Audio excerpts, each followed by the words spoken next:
Well, friends, today we shall extend our discussion on relationship between history and other sciences to the mainly the realm of social sciences. And in that, one component, of course, will be from pure sciences, where I shall be discussing about how various statistical methods have been used in studying and unfolding history, major aspects of history, and how new explanations have been given. So that will come at the end. So as I said that we will start with our discussion with social sciences. Up till now we were dealing mainly with uh, science discipline and some related very close to science. Now we are away from pure sciences, we are going to social sciences. So first we will try to take up sociology, and gradually we will take up anthropology and then political science. Sociology and anthropology, right in the beginning, I would like to make it clear that during the course of lecture you will find that they are so intertwined that it's very difficult to separate them. In fact, they are major components and explanations of each other. Therefore, they will go hand in hand. So, let me begin by saying that it goes without saying that while the balance of material studied differs in these three disciplines, the methods, three disciplines, I mean, you know, sociology, anthropology and political science. But the method, they have similar method. So, on the question of method, you will find there is unity, and essentially they are having same kind of method, and that would be synchronizing with historical method, which we have discussed and we are elaborating upon. We are looking at various dimensions of that method, how it has enriched or how it is enriched by other disciplines with the passage of and with the lengthening of the time or the lengthening of the day. Sociology, to begin with, embraces much of what separately is taught in social anthropology and politics. And certainly, it is true that at the heart of all arguments about the nature of history lies the question of its relationship with these disciplines, namely sociology. The connection between history and sociology springs from the history of the two disciplines and from their subject matter. If we consult Auguste Comte, so he who is considered to be the father of sociology, he is also an important figure in the development of historical studies. Karl Marx was both a great historian and a great sociologist. Similarly, Weber was also. So, both history and sociology were all concerned with the study of man in society. How over a period of time they have evolved, giving strength to each other. The difference, which in the end of course can be fundamental one, is of approach. In the first instance, it was the professionalization of history which moved it apart from sociology. Still at the end of 19th century, somewhat lacking in established scholarly standards, this was the scenario. In the 20th century, it has rather been sociology more and more sure of itself and more and more sure that it was history that fell short of the desired precision, which has moved still further away from history. Yet, until at least the very recent past, there has been a continued and fruitful interaction between history and sociology, the two disciplines. This interaction has been especially strong in France, while Émile Durkheim exerted a strong influence over generations of historians. The career of Durkheim, in 1858 he was born, in 1917 he died, two major events coinciding with his birth and death, illustrates the way in which sociology only slowly established itself as an autonomous discipline. It took a long time, pretty long time. In 1887, a special course in social science was created for Durkheim to teach at the University of Bordeaux, and in 1896 he was elevated to the first chair of social science in France. So that is his distinction in that sense. In 1898, he founded the periodical well known as La Année Sociologique, which was to have a tremendous influence on later development of historical studies in France. Then, among its more important contributors from the historical side, later on was Lucien Lefebvre, one of the founders of the Annals School of History, which is again a contribution of the French historians, a remarkable contribution, Annals. When Durkheim achieved the eminence of a chair at Sorbonne, and here I would like to tell my students that Sorbonne is a very special kind of university, but when I went there, I saw there was one building, and it appeared, and the guide told me that this is Sorbonne University. I was totally taken aback because I had the concept of universities like, University of Aligarh or any other university of India. We have vast sprawling spaces. So, far academic content is concerned, we are not at par with them, but Sorbonne is located in one building, and it's a major university of France. And you see what kind of contributions they are making. We shall be discussing it, whenever I shall be, pointing out about the institutional developments along with the development of disciplines. Some of them I had told you yesterday, you call the France, how it was established in late 19th century.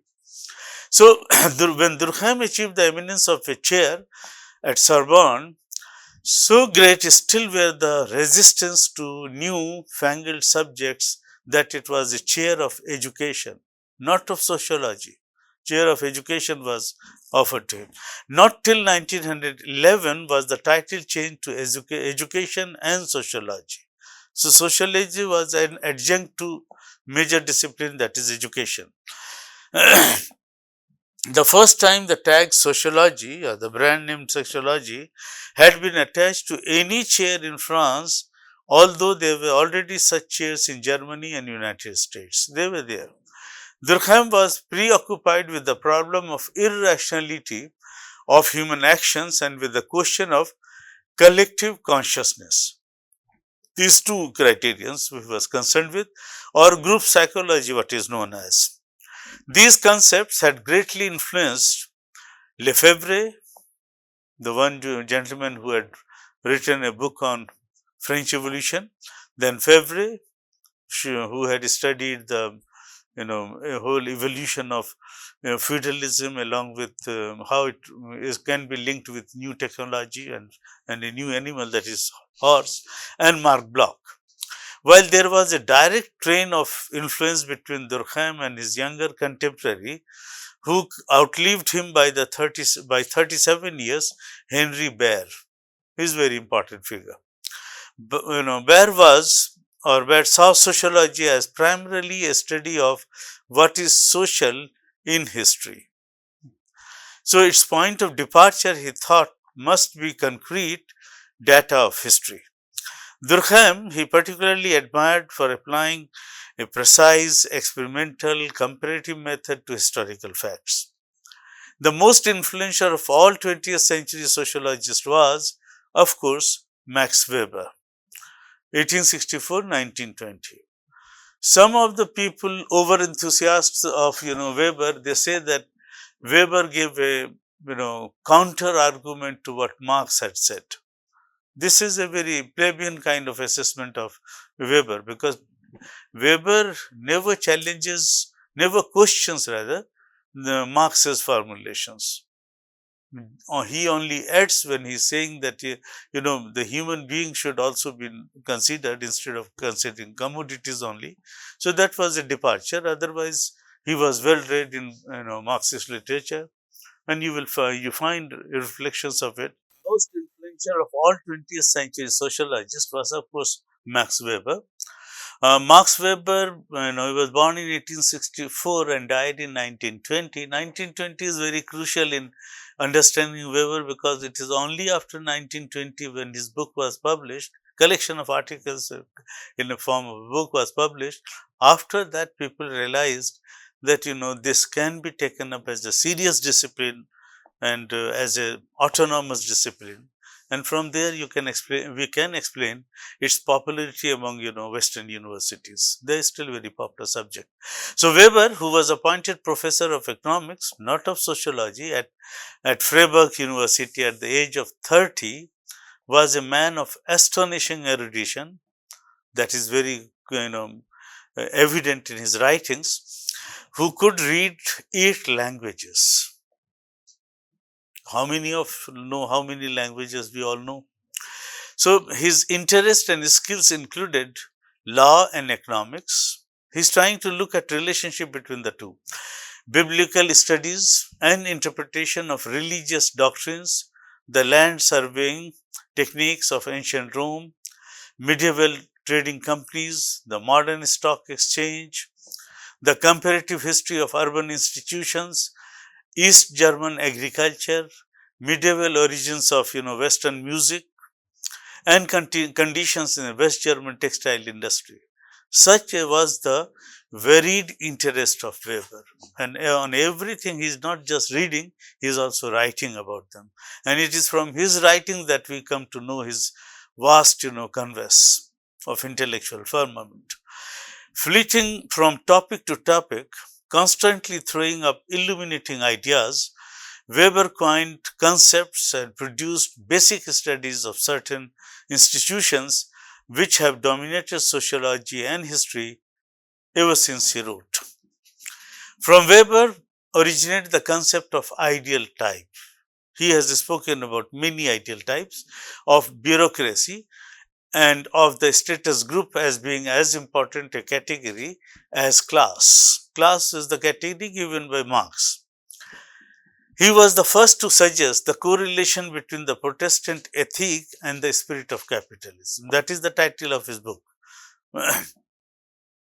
The suggestion which so influenced R.H. Tawney, he was a pioneer in studying the importance of bureaucracy in the growth of modern state. He virtually created urban sociology and the sociology of law. Like Durkheim, he was especially interested in the non-rational foundations of human action. He invented the charisma, the magical, irrational quality which gives certain men the power to attract the loyalty and the devotion of his followers, which he calls charisma. Most of this was served up in the scattered articles, all of them appallingly written and at times extremely difficult to follow. Already during the period of Weber's great influence, the lines between history and sociology were hardening, were becoming separate. It became clear that sociologists were themselves engaged in two rather separate types of activity, of which second, and increasingly more usual, seemed a far cry from history. The first activity continued the tradition of Durkheim and Weber, that is, the production of broad general formulations covering significant areas of human action and drawing upon historical material. This traditional aspect of sociology, it could be said, acknowledged an initial dependence upon history, though history in turn could and frequently did benefit from the synthesis produced by sociologists. The second aspect of sociological study, which developed in the years after the First World War, was as I said, after 1920, was the detailed study of some very narrow area of human activity. In such studies, the scientific element could be much more pronounced, particularly as sampling techniques is concerned. Questionnaires were developed in a manner which minimized the subjective influence of a subject.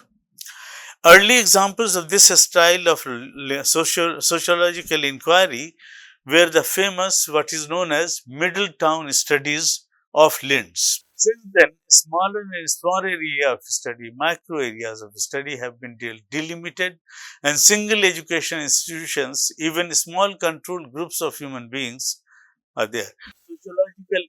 Sociology yielded much theory on the nature of social class, which historians might or might not find helpful, but there can be no doubt whatsoever that the historians studying class or social attitudes in the 20th century definitely owe an incalculable debt to the surveys sponsored by the second type of sociology.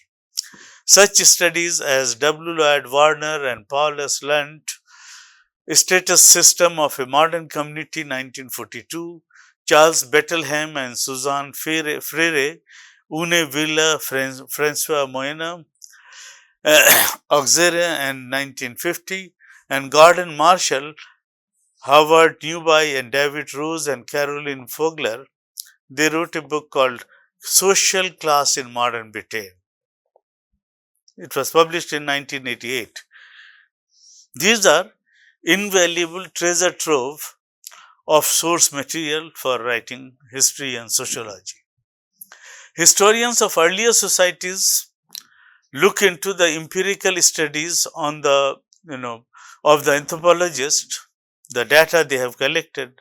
Prominent of them for modern times is of course Clifford Geertz, his two books, Peddlers, and the other book on this theme only, trying to find anthropology, trying to find relating societies or institutions or kinship patterns and say which are at analogous levels of development of to the society, institutions, practices they are studying. Meaning thereby that they are trying to deal with these kind of things. In one fashion or another, historians have had to cope with such fundamental data as shift in population, shift in migration of labor. So, in all these things you need to have, you are bound to depend on them.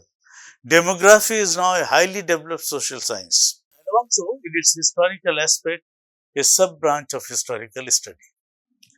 Historians are accustomed enough to using phrases like birth rate. Nowadays, you find this marriage rate, death rates, and so many of their purposes. For their many purposes, rather blunt concepts are perfectly satisfactory, but they do have these criterions. The rubric like death rate, birth rate, and how decline in death rate and rise in birth rate leads to to increase in population. So it all depends on that.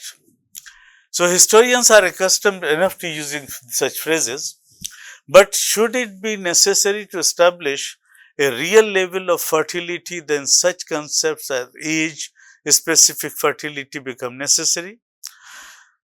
This is a very forbidding kind of term, which means the number of children born in relation to a woman's age, and this varies, being higher in the mid-20s than in the mid-30s, and indeed in the late teens very much higher than the mid-40s. They have taken average of average of many people. So therefore, there is a person called Peter Laslett who told us that that is only one amongst a whole series of new terms which we hope will come to have a place in the universe of historical discourse. These terms, death rate, birth rate, and other things, mortality rate, and other things. In analyzing social groups, great resistance is to be had from what in sociology is termed the role theory. This is very important, role theory, involving Weber's ideal types. When he is describing human beings, he is saying that they are the representative of ideal types. So, I am dealing with that ideal type.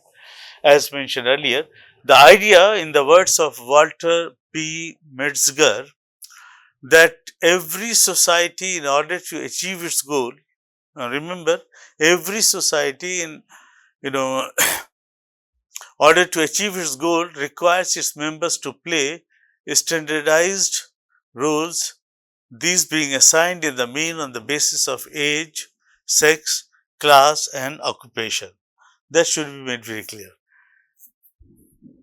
We also have the work of Thomas C. Cochran, which is very important when he is dealing with empirical study of, application to historical study of other social sciences.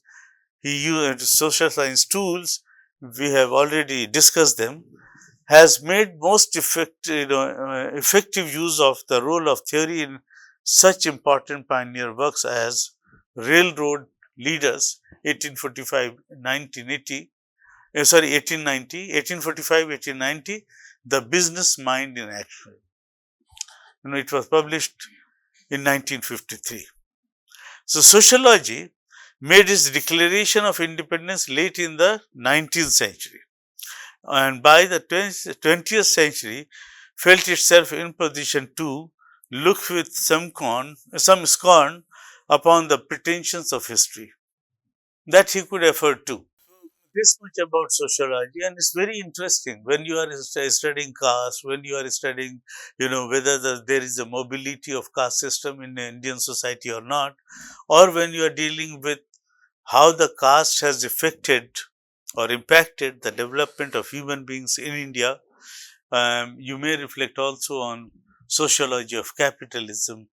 Why, who were the people who were behind in introducing industrial revolution and ultimately capital revolution, and how that led to receding of the parent country, British country.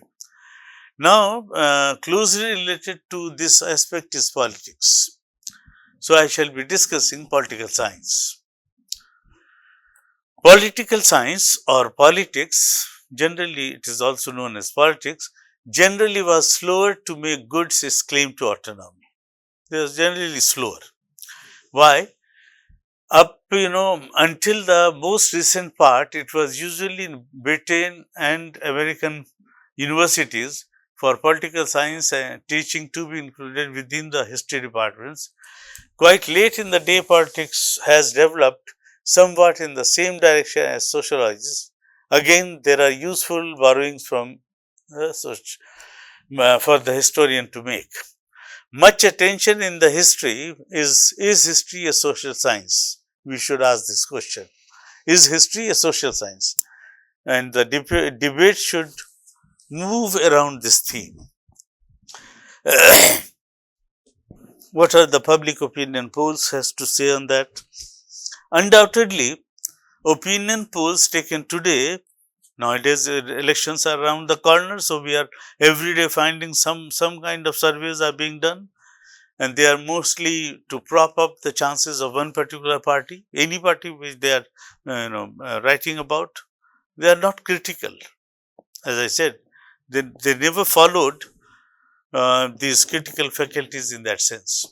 Opinion polls to be taken today will form valuable source material for historians in future. But of course, for the vast sectors of past with which the historian is concerned, there can be no question of quizzing the opinions of the dead. How can you? You can't. Where history has been beneficially influenced, when history has also, you can claim that this is a reciprocal exchange between the two subjects. So, I say beneficially influenced is through the insight recent polls give into the electoral behavior in general. We have recently had, our general elections. Now, series of assembly elections are on the fore. ICDS, they publish their surveys. Today also in Hindu, they have published a survey. These surveys are quite useful because they are done on a very large scale. So, it is a little less easy now for historians to deliver those fatuous judgments about the people. People thought this, we can say, no, they behaved like this, these kind of statements. The electorate wanted that. That's why, one particular party was eliminated or one particular party was brought to the throne.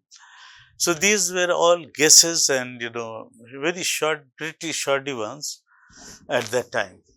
So other techniques developed by political scientists deserve attention. That is, for example, Samuel H. Baer, for example, has developed some interesting techniques for measuring such difficult quantities as you know as partly cohesion.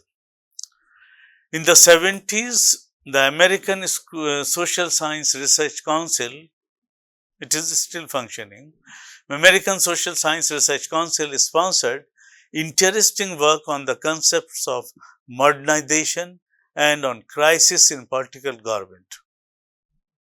What is modernization? How far that has impacted their societies? They are asking that question. So much of the work on modernization was criticized as presenting rather naive praise of Western style capitalist development. But the concept has been taken over